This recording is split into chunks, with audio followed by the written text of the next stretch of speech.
Broadcasting System and its affiliated stations present Orson Welles and the Mercury Theatre on the air in The War of the Worlds by H.G. Wells.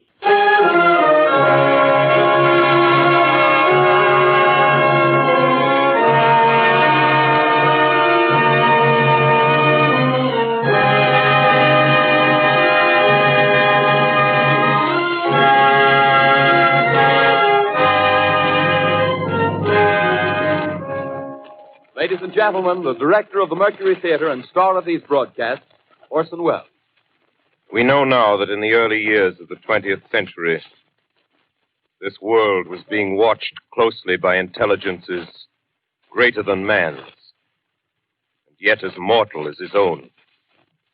We know now that as human beings busied themselves about their various concerns, they were scrutinized and studied, perhaps almost as narrowly as a man with a microscope might scrutinize the transient creatures that swarm and multiply in a drop of water. With infinite complacence, people went to and fro over the earth about their little affairs, serene in the assurance of their dominion over this small, spinning fragment of solar driftwood, which by chance or design, man has inherited out of the dark mystery of time and space.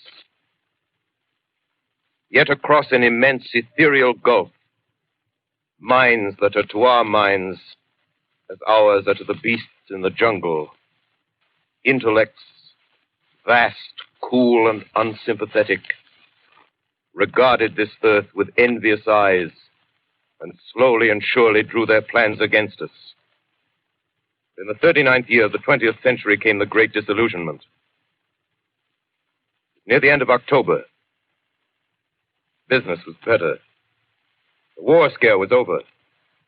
More men were back at work. Sales were picking up.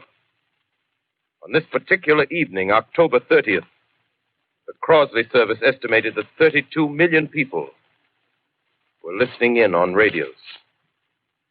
For the next 24 hours, not much change in temperature.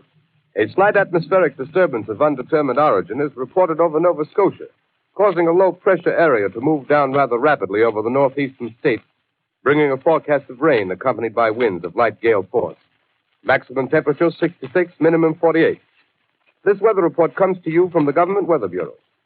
We take you now to the Meridian Room in the Hotel Park Plaza in downtown New York, where you will be entertained by the music of Raymond Raquello and his orchestra.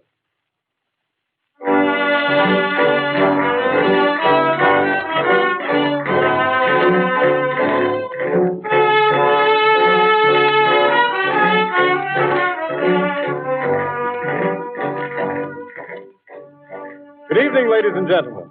From the Meridian Room in the Park Plaza Hotel in New York City, we bring you the music of Raymond Raquello and his orchestra.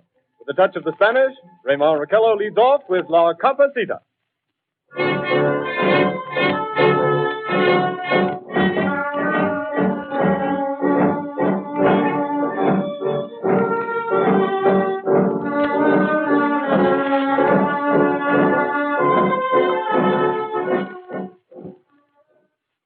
Ladies and gentlemen, we interrupt our program of dance music to bring you a special bulletin from the Intercontinental Radio News.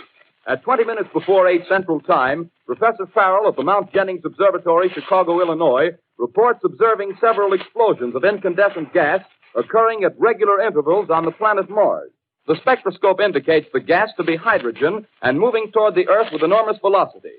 Professor Pearson of the observatory at Princeton confirms Farrell's observation and describes the phenomenon as, quote, like a jet of blue flame shot from a gun, unquote. We now return you to the music of Raymond Raquello, playing for you in the Meridian Room of the Park Plaza Hotel, situated in downtown New York.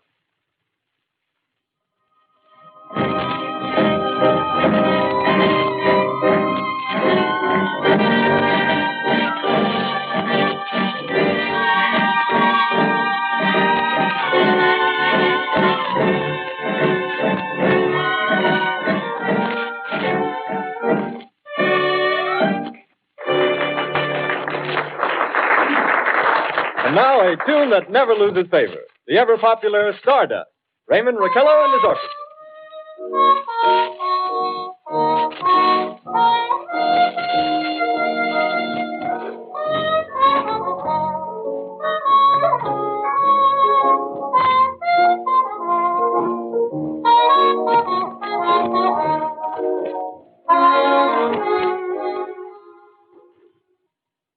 Ladies and gentlemen, following on the news given in our bulletin a moment ago, the Government Meteorological Bureau has requested the large observatories of the country to keep an astronomical watch on any further disturbances occurring on the planet Mars.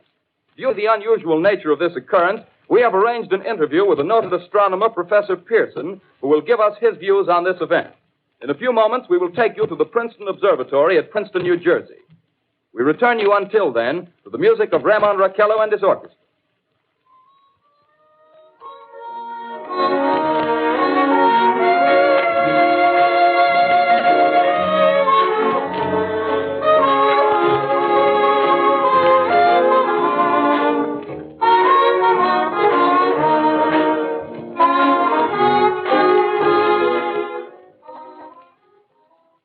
We are ready now to take you to the Princeton Observatory at Princeton, where Carl Phillips, our commentator, will interview Professor Richard Pearson, famous astronomer. We take you now to Princeton, New Jersey. Good evening, ladies and gentlemen. This is Carl Phillips speaking to you from the observatory at Princeton. I'm standing in a large semicircular room, pitch black except for an oblong split in the ceiling. Through this opening, I can see a sprinkling of stars that cast a kind of frosty glow over the intricate mechanism of the huge telescope. The ticking sound you hear is the vibration of the clockwork. Professor Pearson stands directly above me on a small platform, peering through the giant lens. I'll ask you to be patient, ladies and gentlemen, during any delay that may arise during our interview. Besides the ceaseless watch of the heavens, Professor Pearson may be interrupted by telephone or other communications. During this period, he is in constant touch with the astronomical centers of the world. Professor, may I begin our questions? Any time, Mr. Phillips. Professor, would you please tell our radio audience exactly what you see as you observe the planet Mars through your telescope? Nothing unusual at the moment, Mr. Phillips. A red disk swimming in a blue sea. Transverse stripes across the disk. Quite distinct now because Mars happens to be at the point nearest the Earth, in opposition, as we call it. In your opinion, what do these transverse stripes signify, Professor Pearson? Not canals, I can assure you, Mr. Phillips. They... Although that's the popular conjecture of those who imagine Mars to be inhabited. From a scientific viewpoint, the stripes are merely the result of atmospheric conditions peculiar to the planet. Then you're quite convinced, as a scientist, that living intelligence as we know it does not exist on Mars? I say the chances against it are 1,000 to 1. And yet, how do you account for these gas eruptions occurring on the surface of the planet at regular intervals? Phillips, I cannot account for it. By the way, Professor, for the benefit of our listeners, how far is Mars from the Earth? Approximately 40 million miles. Well, that seems a safe enough distance. Just a moment, ladies and gentlemen. Someone has just handed Professor Pearson a message. While he reads it, let me remind you that we are speaking to you from the observatory in Princeton, New Jersey, where we are interviewing the world-famous astronomer, Professor Pearson. One moment, please. Professor Pearson has passed me a message which he has just received. Professor, may I read the message to the listening audience? Certainly, Mr. Phillips. Ladies and gentlemen, I shall read you a wire addressed to Professor Pearson from Dr. Gray of the Natural History Museum, New York. Quote, 9:15 p.m. Eastern Standard Time. Seismograph registered shock of almost earthquake intensity occurring within a radius of 20 miles of Princeton. Please investigate. Signed, Lloyd Gray, Chief of Astronomical Division. Unquote. Professor Pearson, could this occurrence possibly have something to do with the disturbances observed on the planet Mars? Hardly, Mr. Phillips. This is probably a meteorite of unusual size, and its arrival at this particular time is merely a coincidence. However, we shall conduct a search as soon as daylight permits. Thank you, Professor. Ladies and gentlemen, for the past 10 minutes, we've been speaking to you from the observatory at Princeton, bringing you a special interview with Professor Pearson, noted astronomer. This is Carl Phillips speaking. We are returning you now to our New York studio.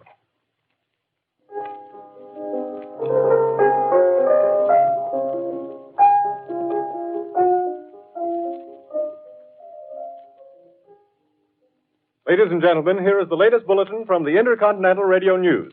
Toronto, Canada. Professor Morse of Macmillan University reports observing a total of 3 explosions on the planet Mars between the hours of 7:45 p.m. and 9:20 p.m. Eastern Standard Time. This confirms earlier reports received from American observatories. Now, nearer home, comes a special bulletin from Trenton, New Jersey. It is reported that at 8:50 p.m., a huge flaming object, believed to be a meteorite, fell on a farm in the neighborhood of Grover's Mill, New Jersey, 22 miles from Trenton. The flash in the sky was visible within a radius of several hundred miles, and the noise of the impact was heard as far north as Elizabeth. We have dispatched a special mobile unit to the scene, and we'll have our commentator, Carl Phillips, give you a word picture of the scene as soon as he can reach there from Princeton. In the meantime, we take you to the Hotel Martinet in Brooklyn, where Bobby Millett and his orchestra are offering a program of dance music.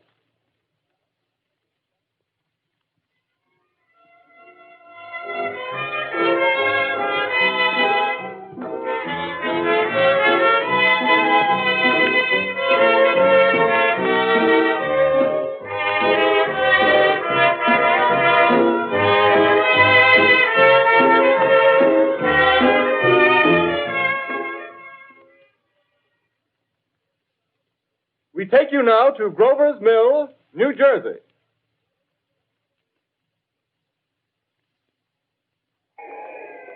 Ladies and gentlemen, this is Carl Phillips again, out at the Wilmot Farm, Grover's Mill, New Jersey. Professor Pearson and myself made the 11 miles from Princeton in 10 minutes. Well, I hardly know where to begin. Paint for you a word picture of a strange scene before my eyes, like something out of a modern Arabian Nights. Well, I just got here. I haven't had a chance to look around yet. I guess that's it. Yes, I guess that's the thing directly in front of me. Half buried in a vast pit. Must have struck with terrific force. The ground is covered with splinters of a tree. It must have struck on its way down. But I can see the object itself doesn't look very much like a meteor. At least not the meteors I've seen. It looks more like a huge cylinder. Has a diameter of, what would you say, Professor Pearson? What's that? What would you say, what's the diameter of this? About 30 yards. About 30 yards. The metal on the sheath is, well, I've never seen anything like it. The color is sort of yellowish white. There's curious spectators now are pressing close to the object in spite of the efforts of the police to keep them back. Getting in front of my line of vision. Would you mind standing one side, please? While the police are pushing the crowd back. Here's Mr. Wilmot, owner of the farm here. He may have some interesting facts to add. Mr. Wilmot, would you please tell the radio audience as much as you remember of this rather unusual visitor that dropped in your backyard? A step closer, please. Ladies and gentlemen, this is Mr. Wilmot. Well, I was listening to the radio. Closer and louder, please. Pardon me? Louder, please, closer. Yes. I was listening to the radio and kind of drowsing. That professor fellow was talking about Mars, so I was half dozing and half... Yes, Mr. Wilmot, and then what happened? Well, as I was saying, I was listening to the radio, kind of halfway. Yes, Mr. Wilmot, and then you saw something. Well, not first off. I heard something. And what did you hear? A hissing sound like this. Kind of like a 4th of July rocket. Yes, then what? I turned my head out the window and would have sworn I was asleep and dreaming. Yes? I seen a kind of greenish streak and then zingo. Something smacked the ground, knocked me clear out of my chair. Well, were you frightened, Mr. Wilmot? Well, I ain't quite sure. I reckon I was kind of riled. Well, thank you, Mr. Wilmot. Thank you very much. Yeah, you want me to tell No, that's quite all right. That's plenty. Ladies and gentlemen, you've just heard Mr. Wilmot, owner of the farm where this thing has fallen. I wish I could convey the atmosphere, the background of this fantastic scene. Hundreds of cars are parked in a field in back of us, and the police are trying to rope off the roadway leading into the farm, but it's no use. They're breaking right through. Cars' headlights throw an enormous spotlight on the pit where the object's half buried. Now, some of the more daring souls now are venturing near the edge. The silhouettes stand out against the metal sheen. One man wants to touch the thing. He's having an argument with the policeman. Now, the policeman wins. Now, ladies and gentlemen, there's something I haven't mentioned in all this excitement, but it's becoming more distinct. Perhaps you've caught it already on your radio. Listen, please. Do you hear it? It's a curious humming sound that seems to come from inside the object. I'll move the microphone nearer. Here. Now, we're not more than 25 feet away. Can you hear it now? Professor Pearson. Yes, Mr. Can you tell us the meaning of that scraping noise inside the thing? Possibly the unequal cooling of its surface. I say, do you still think it's a meteor, Professor? I don't know what to think. The metal casing is definitely extraterrestrial. Not found on this Earth. Friction with the Earth's atmosphere usually tears holes in a meteorite. This thing is smooth, and you can see its cylindrical Just a minute. shape. Something's happening. Ladies and gentlemen, this is terrific. This end of the thing is beginning to flake off. The top is beginning to rotate like a screw, and the thing must be hollow. He's moving. Keep back there. Keep back there. Keep those men back. Keep back there. Keep those idiots back. Keep off. The top's loose. Look out there. Stand back. Ladies and gentlemen, this is the most terrifying thing I've ever witnessed. Wait a minute. Someone's calling someone or something. I can see turning out of that black hole two luminous discs. The eyes, it might be a face, might be almost Good heavens, something wriggling out of the shadow like a gray snake. Now it's another one, and another one, and another one. They look like tentacles to me. Oh, yeah, I can see the thing's body now. It's large as a bear. It glistens like wet leather, but that face, ladies and gentlemen, it's indescribable. I can hardly force myself to keep looking at it. It's so awful. The eyes are black, and they gleam like a serpent. The mouth is kind of V-shaped with saliva dripping from its rimless lips that seem to quiver and pulsate. And the monster, or whatever it is, can hardly move. It seems weighed down by possibly gravity or something. The thing's rising up now, and the crowd falls back. They've seen plenty. The most extraordinary experience, ladies and gentlemen. I can't find words. Well, I'll pull this microphone with me as I talk. I'll have to stop the description until I can take a new position. Hold on, will you, please? I'll be right back in a minute.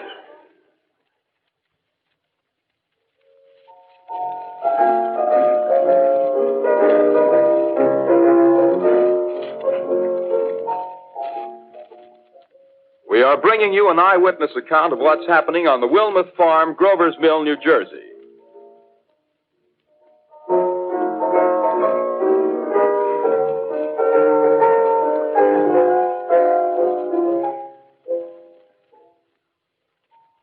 We now return you to Carl Phillips at Grover's Mill. Ladies and gentlemen, am I on? Ladies and gentlemen, here I am, back of a stone wall that adjoins Mr. Wilmuth's garden. From here, I get a sweep of the whole scene. I'll give you every detail as long as I can talk and as long as I can see. The more state police have arrived. They're drawing up a cordon in front of the pit. About 30 of them. No need to push the crowd back now. They're willing to keep their distance. The captain's conferring with someone. Can't quite see who. Oh, yes, I believe it's Professor Pearson. Yes, it is. Now they've parted, and the professor moves around one side, studying the object while the captain and two policemen advance with something in their hands. I can see it now. It's a white handkerchief tied to a pole. Flag of truce. If those creatures know what that means, what anything means. Wait a minute. Something's happening. Humped shape is rising out of the pit. I can make out a small beam of light against a mirror. What's that? There's a jet of flame springing from the mirror, and it leaps right at the advancing men. It strikes them head on. Oh, Lord, they're turning into flames. Now the whole field's caught up by the woods, the bars, the gas tanks for the automobiles, spreading everywhere. It's coming this way now, about 20 yards to my right.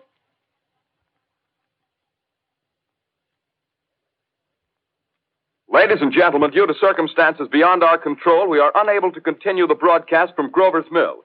Evidently, there's some difficulty with our field transmission. However, we will return to that point at the earliest opportunity. In the meantime, we have a late bulletin from San Diego, California. Professor Indelkoffer, speaking at a dinner of the California Astronomical Society, expressed the opinion that the explosions on Mars are undoubtedly nothing more than severe volcanic disturbances on the surface of the planet. We continue now with our piano interlude.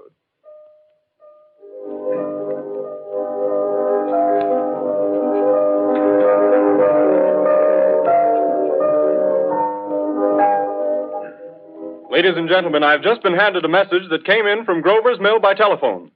Just one moment, please. At least 40 people, including 6 state troopers, lie dead in a field east of the village of Grover's Mill. Their bodies burned and distorted beyond all possible recognition. The next voice you hear will be that of Brigadier General Montgomery Smith, commander of the state militia at Trenton, New Jersey.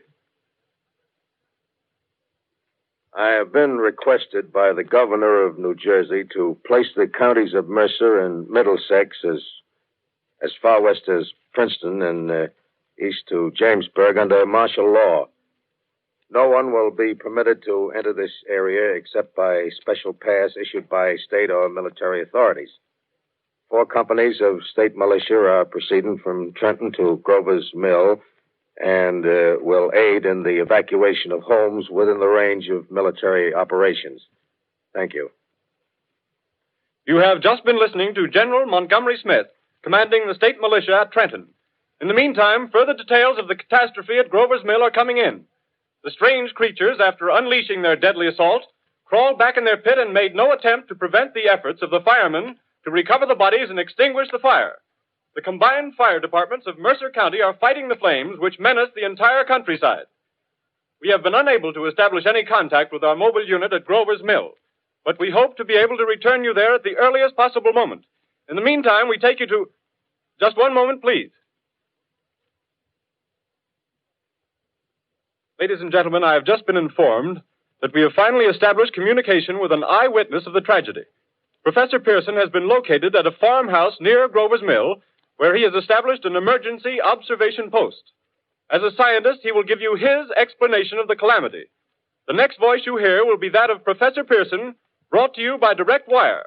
Professor Pearson.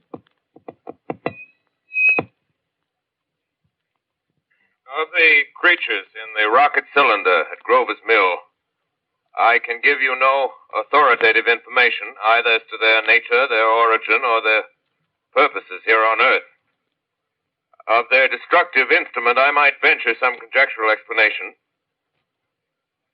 For want of a better term, I shall refer to the mysterious weapon as a heat ray. It's all too evident that these creatures have scientific knowledge far in advance of our own.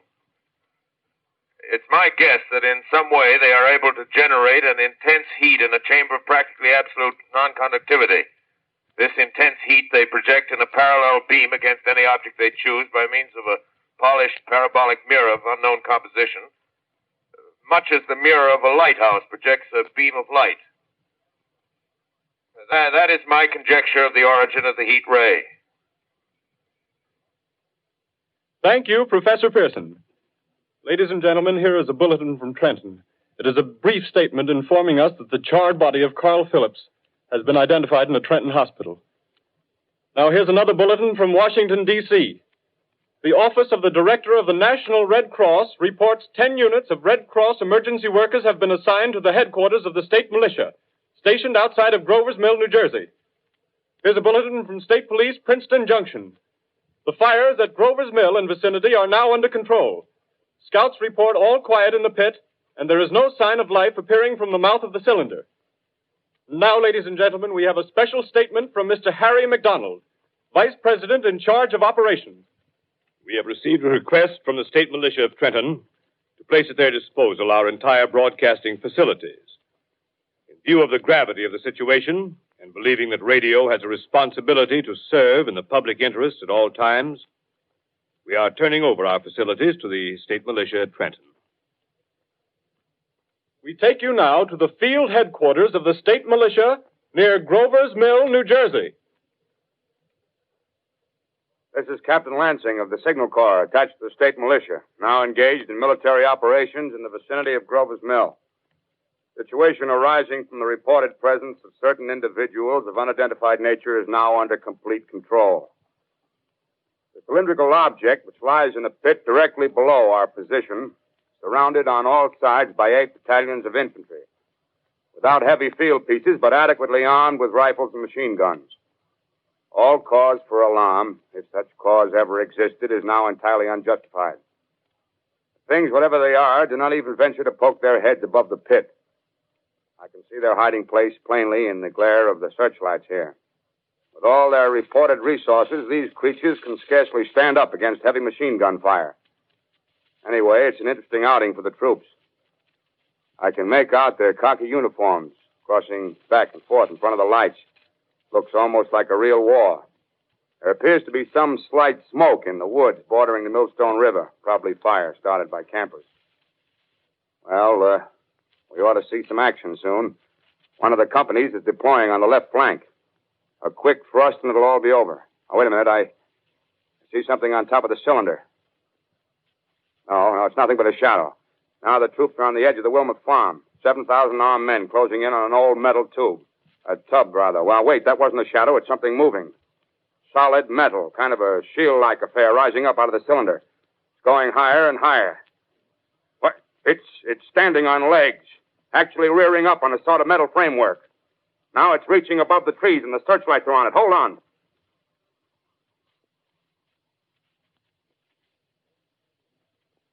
Ladies and gentlemen, I have a grave announcement to make. Incredible as it may seem, both the observations of science and the evidence of our eyes lead to the inescapable assumption that those strange beings who landed in the Jersey farmlands tonight are the vanguard of an invading army from the planet Mars. The battle which took place tonight at Grover Mills has ended in one of the most startling defeats ever suffered by an army in modern times. 7,000 men armed with rifles and machine guns pitted against a single fighting machine of the invaders from Mars. 120 known survivors.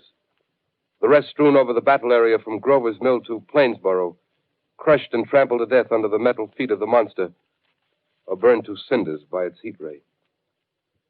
The monster is now in control of the middle section of New Jersey and has effectively cut the state through its center. Communication lines are down from Pennsylvania to the Atlantic Ocean.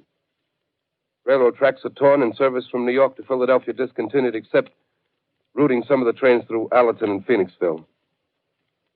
Highways to the north, south, and west are clogged with frantic human traffic. Police and army reserves are unable to control the mad flight. By morning, the fugitives will have swelled Philadelphia, Camden, and Trenton, it is estimated, to twice their normal population. Martial law prevails throughout New Jersey and eastern Pennsylvania.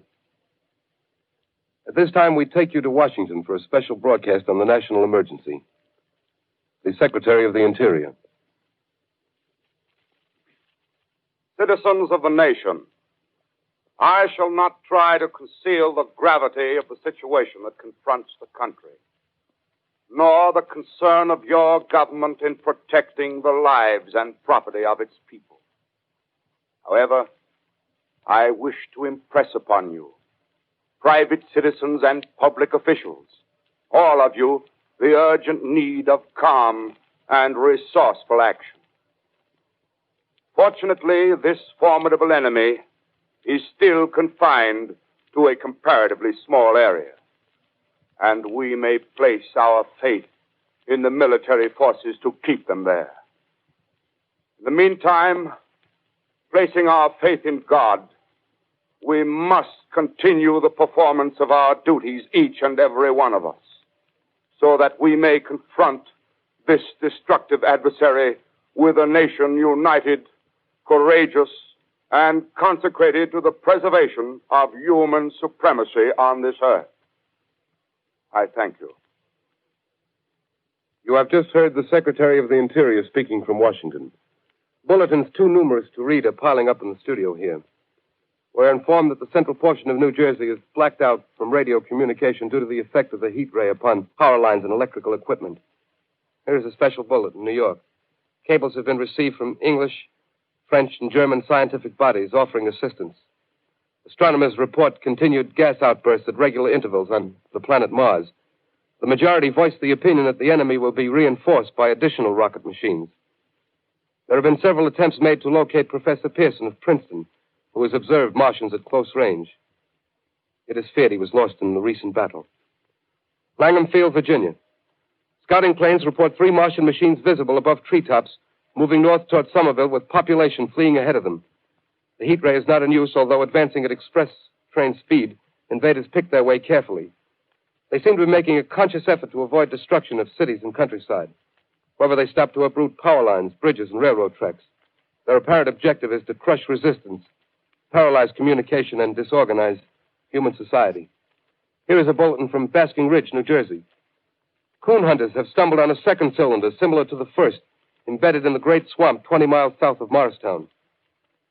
Army field pieces are proceeding from Newark to blow up the second invading unit before the cylinder can be opened and the fighting machine rigged. They are taking up a position in the foothills of Watchung Mountains. Another bulletin from Langham Field, Virginia. Scouting planes report enemy machines, now 3 in number, increasing speed northward, kicking over houses and trees in their evident haste to form a conjunction with their allies south of Morristown.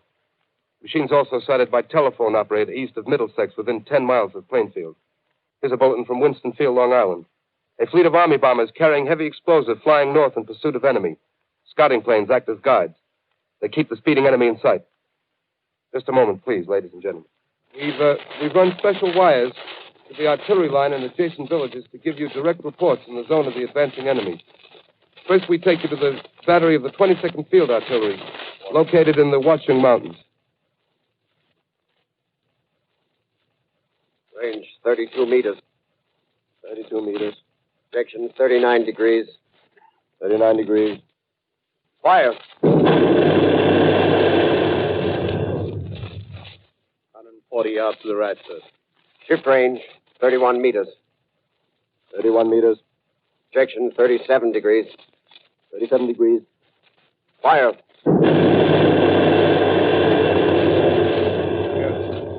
Hit, sir. Got the tripod of one of them. They're stopped. The others are trying to repair it. Quick, get the range. Shift 30 meters. 30 meters. Projection 27 degrees. 27 degrees. Fire.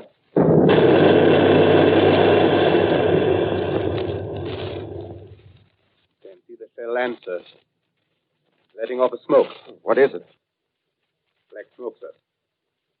Moving this way. Lying close to the ground. Moving fast. Put on gas masks. Get ready to fire. Shift to 24 meters. 24 meters. Projection 24 degrees. 24 degrees. Fire.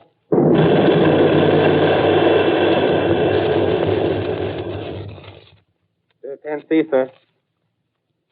Smoke's coming nearer. Get the range. 33 meters. 23 meters. 23 meters. Protect 22. 22. 3.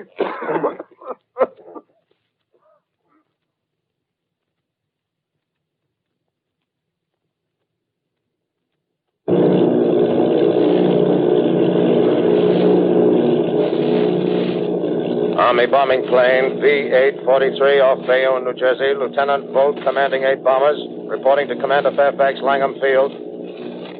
This is Bolt reporting to Commander Fairfax, Langham Field. Enemy tripod machines now in sight. Reinforced by 3 machines from the Morristown cylinder. 6 altogether. 1 machine partially crippled. Believed hit by shell from Army gun in Watchung Mountains. Guns now appear silent. A heavy black fog hanging close to the earth of extreme density, nature unknown. No sign of heat ray. Enemy now turns east, crossing Passaic River into the Jersey marshes. Another straddles the Pulaski Skyway. Evident objective is New York City. They're pushing down a high-tension power station. Machines are close together now, and we're ready to attack. Planes circling, ready to strike.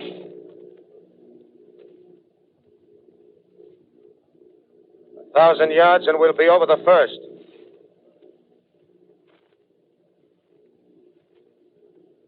$800 yards.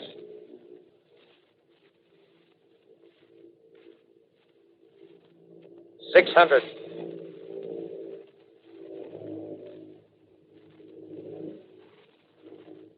$400. $200. There they go. The giant arm raised. Green flash. They're spraying us with flame. 2,000 feet. Engines are giving out. No chance to release bombs. Only one thing left. Drop on them, plane and all. We're diving on the first one.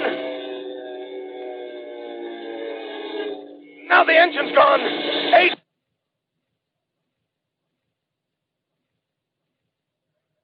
This is Bayonne, New Jersey, calling Langham Field. This is Bayonne, New Jersey, calling Langham Field. Come in, please. This is Langham Field. Go ahead. 8 Army bombers in engagement with enemy tripod machines over Jersey Flats. Engines incapacitated by heat ray. All crashed. 1 enemy machine destroyed. Enemy now discharging heavy black smoke in direction of... This is Newark, New Jersey.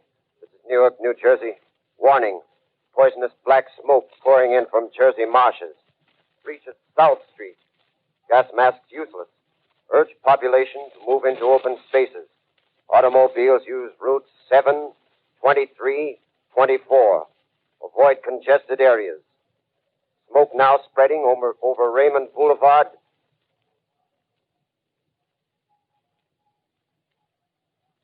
L calling CQ, 2X2L calling CQ, 2X2L calling 8X3R. Come in, please. This is 8X3R coming back at 2X2L. How's reception? How's reception? K, please. Where are you, 8X3R? What's the matter? Where are you?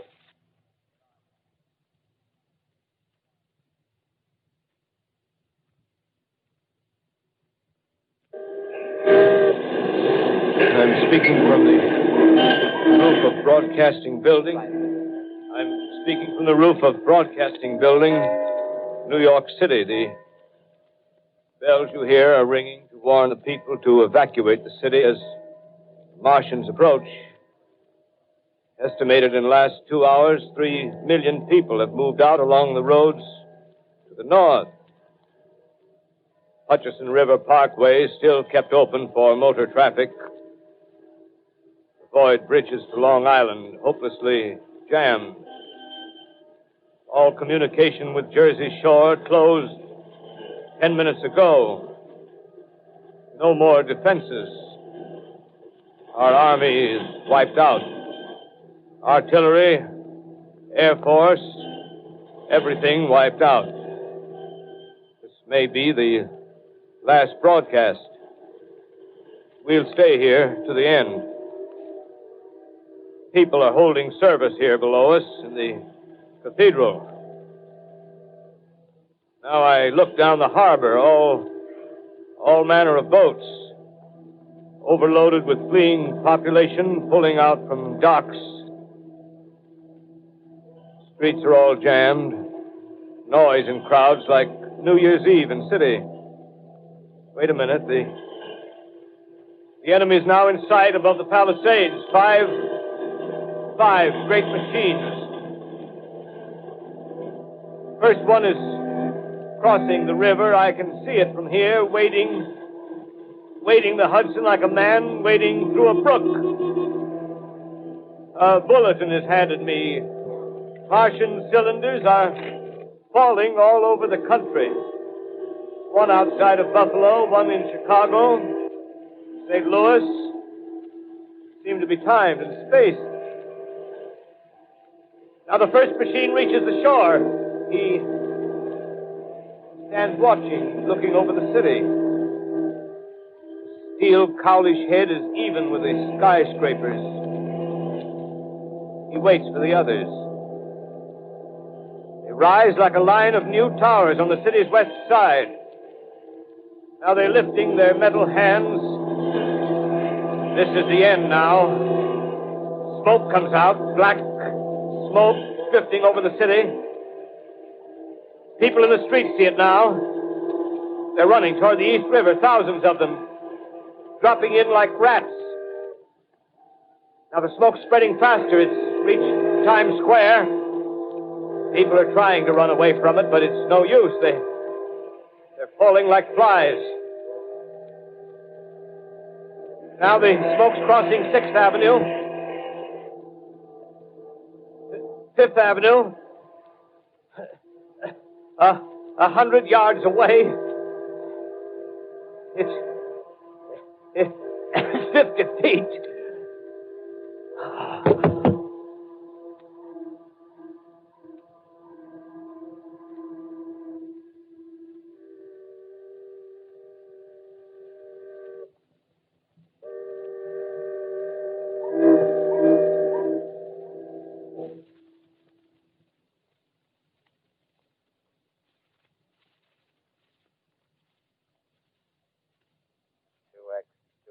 Calling CQ. 2X2L calling CQ. 2X2L calling CQ, New York. Isn't there anyone on the air? Isn't there anyone on the air? Isn't there anyone? 2X2L.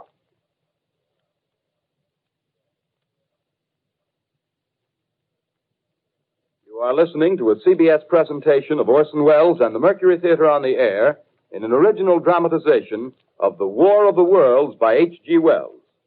The performance will continue after a brief intermission. This is the Columbia Broadcasting System.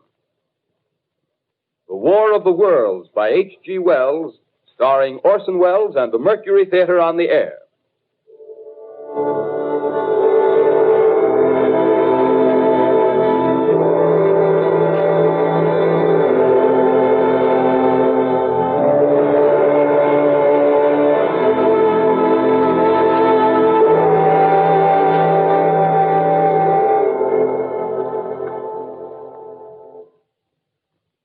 I set down these notes on paper. I'm obsessed by the thought that I may be the last living man on Earth. I've been hiding in this empty house near Grover's Mill, a small island of daylight cut off by the black smoke from the rest of the world. All that happened before the arrival of these monstrous creatures in the world now seems part of another life. A life that has no continuity with the present. Furtive existence of the lonely derelict who pencils these words on the back of some astronomical notes bearing the signature of Richard Pearson. I look down at my blackened hand and I try to connect them with a professor who lives at Princeton and who, on the night of October 20th, glimpsed through his telescope an orange splash of light on a distant planet. My wife, my colleagues, my students, my books, my observatory, my world. Where are they? Did they ever exist? Am I Richard Pearson? What day is it? Do days exist without calendars? Does time pass when there are no human hands left to wind the clocks? Writing down my daily life, I tell myself I shall preserve human history between the dark covers of this little book that was meant to record the movements of the stars. But to write, I must live, and to live, I must eat. Find moldy bread in the kitchen and an orange not too spoiled to swallow. Keep watch at the window. Time to time, I catch sight of a Martian above the black smoke. The smoke still holds the house in its black coil, but at length there's a hissing sound, and suddenly I see a Martian mounted on his machine, spraying the air with a jet of steam as if to dissipate the smoke. I watch in a corner as his huge metal legs nearly brush against the house. Exhausted by terror, I fall asleep. Morning. Sun streams in the window. The black cloud of gas is lifted, and the scorched meadows to the north look as though a black snowstorm had passed over them. I venture from the house. I make my way to a road, no traffic. Here and there, a wrecked car, baggage overturned, a blackened skeleton. Push on north. For some reason, I feel safer trailing these monsters than running away from them. And I keep a careful watch. I've seen the Martians feed. Should one of their machines appear over the top of trees, I'm ready to fling myself flat on the earth. Come to a chestnut tree. October. Chestnuts are ripe. Fill my pockets. Must keep alive. 2 days I wander in a vague northerly direction through a desolate world. Finally, I notice a living creature. A small red squirrel in a beech tree. I stare at him and wonder. He stares back at me. I believe at that moment the animal and I shared the same emotion. The joy of finding another living being. Push on north. I find dead cows in a brackish field, and beyond the charred ruins of a dairy and a silo, remain standing guard over the wasteland like a lighthouse, deserted by the sea. Astride the silo perches a weathercock. The arrow points north. North. Next day, I come to a city. City vaguely familiar in its contours, yet its buildings strangely dwarfed and leveled off as if a giant had sliced off its highest towers with a capricious sweep of his hand. Reached the outskirts, I found Newark. Newark, undemolished but humbled by some whim of the advancing Martians. Presently, with an odd feeling of being watched, I caught sight of something crouching in a doorway. I made a step towards it, and it rose up and became a man. A man armed with a large knife. Stop! Where do you come from? I come from many places. A long time ago, from Princeton. Princeton, huh? That's near Grover's Mill. Yes. Grover's Mill. There's no food here. This is my country. All this end of town down the river. There's only food for one. Which way are you going? I don't know. I guess I'm looking for people. Hey, what was that? Did you hear something just then? No. Only a bird. A live bird. Yeah. You get to know that birds have shadows these days. Say, we're in the open here. Let's crawl in this doorway here and talk. Have you seen any Martians? Ah. They're going over to New York. Night, the sky's alive with their lights, just as if people were still living in it. By daylight, you can't see them.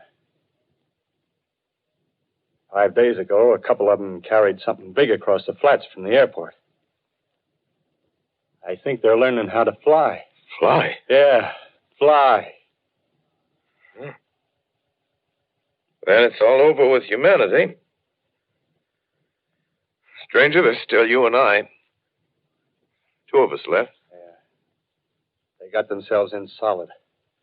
They wrecked the greatest country in the world. Those green stars, they're probably falling somewhere every night. They've only lost one machine. There isn't anything to do. We're done. We're licked. Where were you? You're in a uniform. Yeah, what's left of it. I was in the militia. National Guard. That's good. There wasn't any war. Any more than there's war between men and ants. Yes, but we're eatable ants. I found that out. What'll they do to us? I thought it all out. Right now, we're caught as we're wanted. A Martian only has to go a few miles to get a crowd on the run. But they won't keep on doing that. They'll begin catching us systematic, like keeping the best and storing us in cages and things. They haven't begun on us yet. Not begun? Not begun. All that's happened so far is because we don't have sense enough to keep quiet. Bothering them with guns and such stuff and losing our heads and rushing off in crowds. No, instead of our rushing around blind, we got to fix ourselves up. Fix ourselves up according to the way things are now. Cities, nations, civilization, progress. Yes, but if that's so, what is there to live for? Well, there won't be any more concerts for 1,000,000 years or so and no nice little dinners at restaurants. If it's amusement you're after, I guess the game's up. What is there left? Life, that's what. I want to live. Yeah, and so do you. We're not going to be exterminated. And I don't mean to be caught either. Tamed and fattened and bred like an ox. What are you going to do? I'm going on. Right under their feet. I got a plan. We men as men, we're finished. We don't know enough. We got to learn plenty before we got a chance. We've got to live and keep free while we learn, see? I've thought it all out, see? Well, tell me the rest. Well, it isn't all of us that are made for wild beasts. That's what it got to. That's what it got to be. That's why I watched you. Watched you. All those little office workers that used to live in these houses. They be no good. They haven't any stuff in them. They used to run. Run off to work. I've seen hundreds of them running to catch their commuter's train in the morning, afraid they'd get canned if they didn't. Running back at night, afraid they wouldn't be in time for dinner. Lives insured and a little invested in case of accidents. Yeah, and on Sundays, worried about the hereafter. Well, the Martians, they'll be a godsend for those guys. Nice, roomy cages, good food, careful breeding, no worries. Yeah, after a week or so of chasing around the fields on empty stomachs, they'll come and be glad to be caught. You've thought it all out, haven't you? Sure, you bet I have. That isn't all. These Martians are going to make pets of some of them. Train them to do tricks. Who knows, get sentimental over the pet boy who grew up and had to be killed. Yeah, and some maybe, they'll train to hunt us. Oh, no, it's impossible. Yes, they will. There's men who do it gladly. If one of them ever comes after me, by... In the meantime, you and I and others like us, where are we to live when the Martians own the Earth? I got it all figured out. We'll live underground. I've been thinking about the sewers. Under New York, there are miles and miles of them. The main ones, they're big enough for anybody. Then there's cellars, vaults, underground storerooms, railway tunnels, subways. You begin to see, huh? We'll get a bunch of strong men together. No weaklings. That rubbish, out. As you meant me to go. All right. Give you a chance, didn't I? Won't quarrel about that. Go on. Well, we got to make safe places for us to stay in, see? Get all the books we can. Science books. That's where men like you come in, see? We raid the museums. We'll even spy on the Martians. May not be so much we have to learn before... Listen. Just imagine this.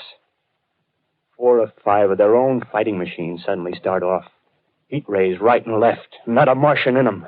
Not a Martian in them, see? But men. Men who've learned the way how. May even be in our time. Gee. Imagine having one of them lovely things with a heat ray wide and free. We'd turn it on Martians. We'd turn it on men. We'd bring everybody down on their knees. That's your plan. You, me, a few more of us. We'd own the world. I see. Hey. Hey, what's the matter? Where are you going? Not to your world. Bye, stranger. Well, after parting with the artilleryman, I came at last to the Holland Tunnel, entered that silent tube, anxious to know the fate of the great city on the other side of the Hudson. Cautiously, I came out of the tunnel and made my way up Canal Street.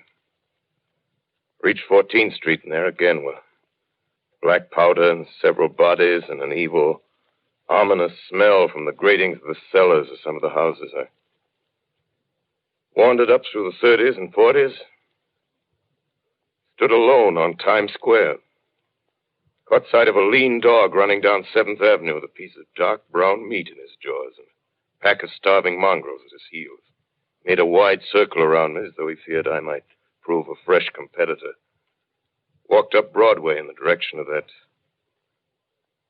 strange powder, past silent shop windows, displaying their mute wares to empty sidewalks.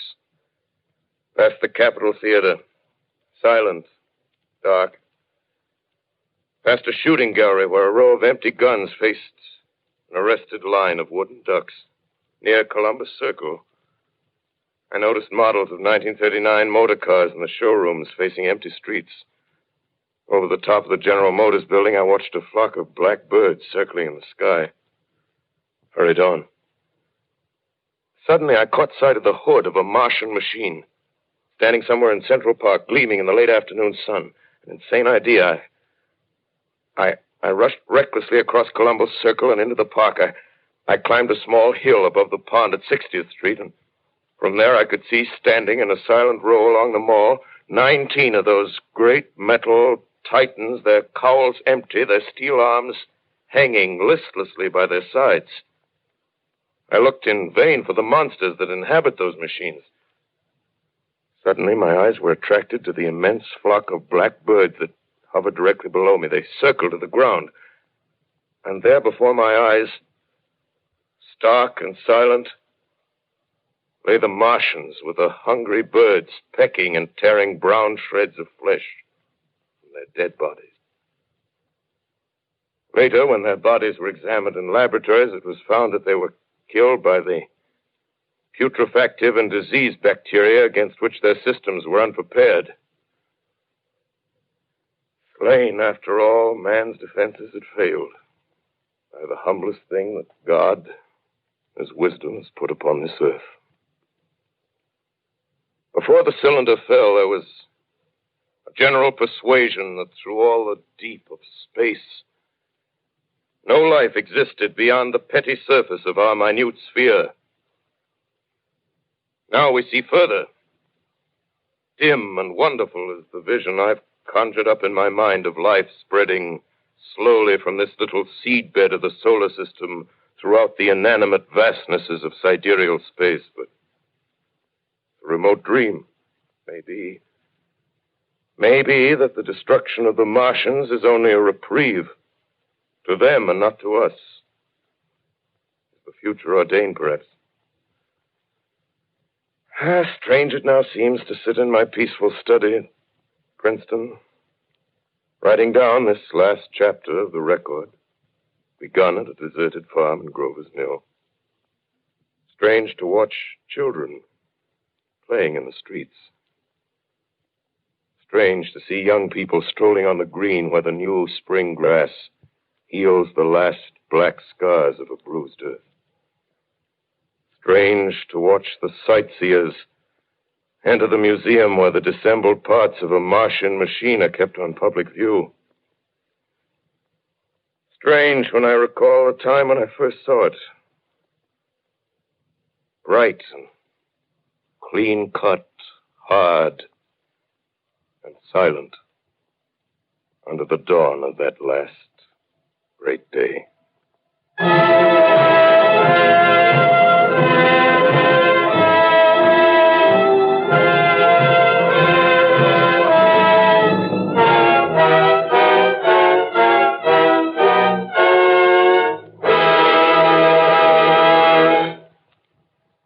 This is Orson Welles, ladies and gentlemen.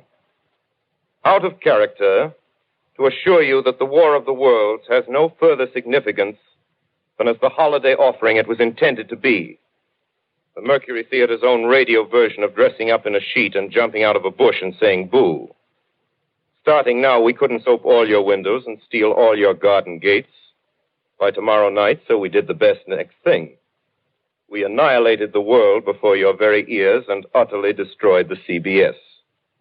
You will be relieved, I hope, to learn that we didn't mean it and that both institutions are still open for business. So goodbye, everybody, and remember, please, for the next day or so, the terrible lesson you learned tonight. That grinning, glowing, globular invader of your living room is an inhabitant of the pumpkin patch, and if your doorbell rings and nobody's there, that was no Martian. It's Halloween.